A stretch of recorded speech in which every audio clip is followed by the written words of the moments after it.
So yesterday, we Yes. actually launched the Digital Skills Passport of TESDA.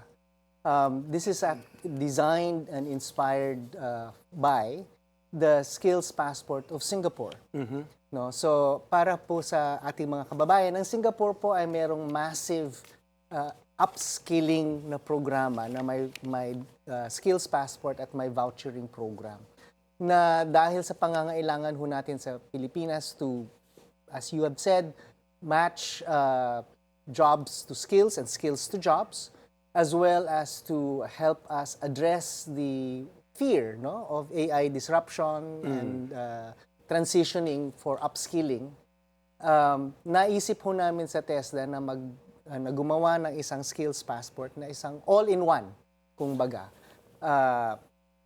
App kung saan individuals can actually curate and navigate yung kanilang lifelong learning. So galing po yan sa, pwede po kayong pumili ng anong klaseng training ang gusto Sandali, nyo. Kiko, so yung skills passport is not physically a passport, yun lang ang tawag nyo. Digital po. Digital. It's an Nasa app po siya. Okay. It's a mobile app. Akala ko kasi nag-a-apply ko sa DFA. Hindi po. Secretary.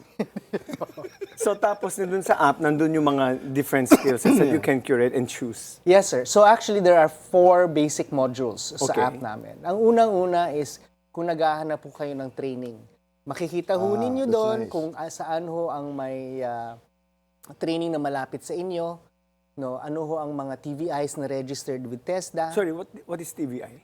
Technical Vocational Vocational Institutions. Institutions. Ito po yung mga TechVoc na eskwelahan. Okay. No, na nagtuturo po, nagtitraining. No?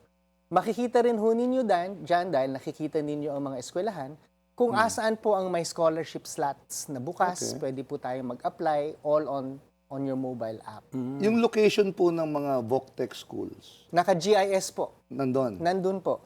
So lalabas po kung saan kayong lungsod, ano yung pinakamalapit sa inyo na pwede nyong puntahan.